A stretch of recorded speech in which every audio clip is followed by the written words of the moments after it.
India gate basmati rice ने जनहितकारी शिक्षा एवं जागरूकता की पहल की शुरुआत की है।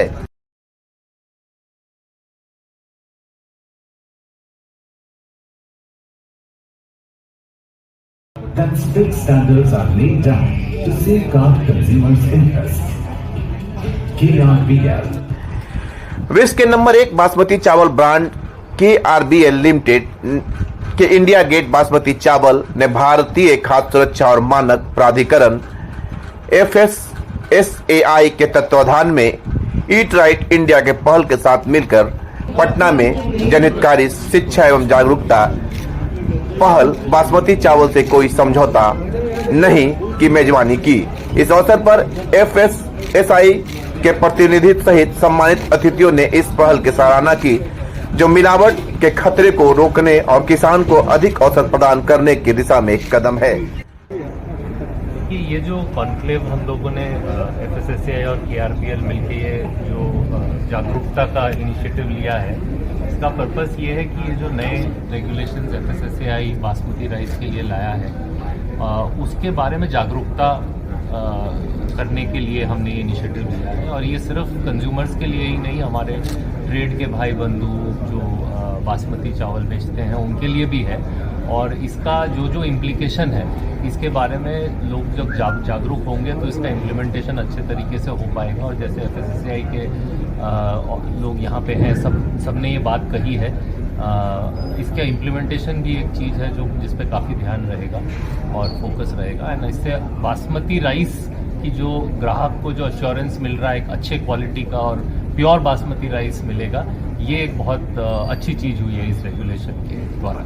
फेक भी बहुत ज़्यादा जो डुप्लीकेसी भी होता है। जी, क्योंकि इसमें बहुत सारी ब्लेंडिंग और अडल्ट्रेशन तो नहीं बोलूँगा, लेकिन ब्लेंडिंग होती आई है। और अब जो ये कैप लगाया गया है कि इसमें नॉन बासमती 15% से ज़्यादा नहीं हो सकता, तो इसका जो एक बहुत बड़ा कॉन्फिडेंस भी कंज्यूमर का बढ़ेगा। और जैसे जैसे इम्प्लीमेंटेशन होगा तो जो अडल्ट्रेशन हो रही है वो मेरे को जो लगता है कि वो धीरे धीरे कम होने लगेगा इंडस्ट्री में। ठीक से अपना परिचय दे दीजिए। Kunal Sharma, AVP marketing KRBL। इसका अवेयरनेस प्रोग्राम है। कई बार होता है क्या, जो हम लोग खाते हैं तो पता नहीं चलता कि रियल में क्या है और हम ले रहे हैं, सही चीज़ें ले रहे हैं या नहीं ले रहे हैं। तो जब हमें ये रेगुलेशंस आया और ये अवेयरनेस का, जागरूकता का बहुत ज़रूरी है कि कई बार ट्रेड्स में अच्छी चीज़ें भी रहती है तो हमें डाउट्स होते हैं नहीं ये गड़बड़ हो। उसके लिए भी हो गया कि जो ट्रेडिंग में है, मार्केटिंग में, उनके लिए भी ये रेगुलेशन पास कर रहा है। और कंज्यूमर और ट्रेडर दोनों के लिए, कंज्यूमर को भी एक भरोसा होगा कि हम जो ले रहे हैं सही चीज़ ले रहे हैं या कहीं और, क्योंकि जो ये प्रोडक्ट बन गया, ग्रेन बन गया, अगर सही है तो ये समझ सकते हैं कि कितने बढ़िया से ये बन जा रहा है। और इसको लोगों मिला है तो बहुत बढ़िया। ये हमें क्वालिटी एश्योरेंस के लिए बहुत जरूरी है। परिचय मैडम, नाम बता दीजिए।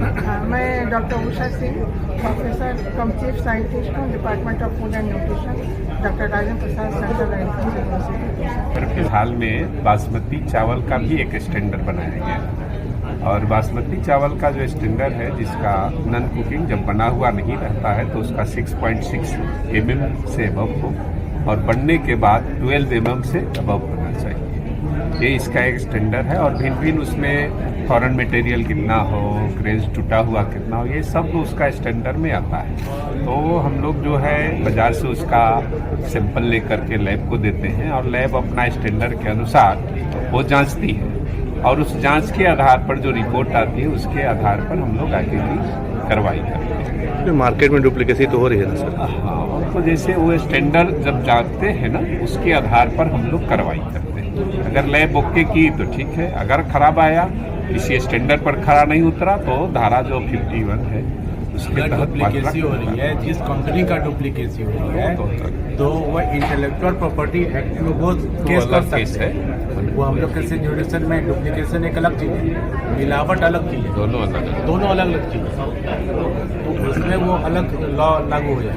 Intellectual property act Deepayan news bureau report, Patna.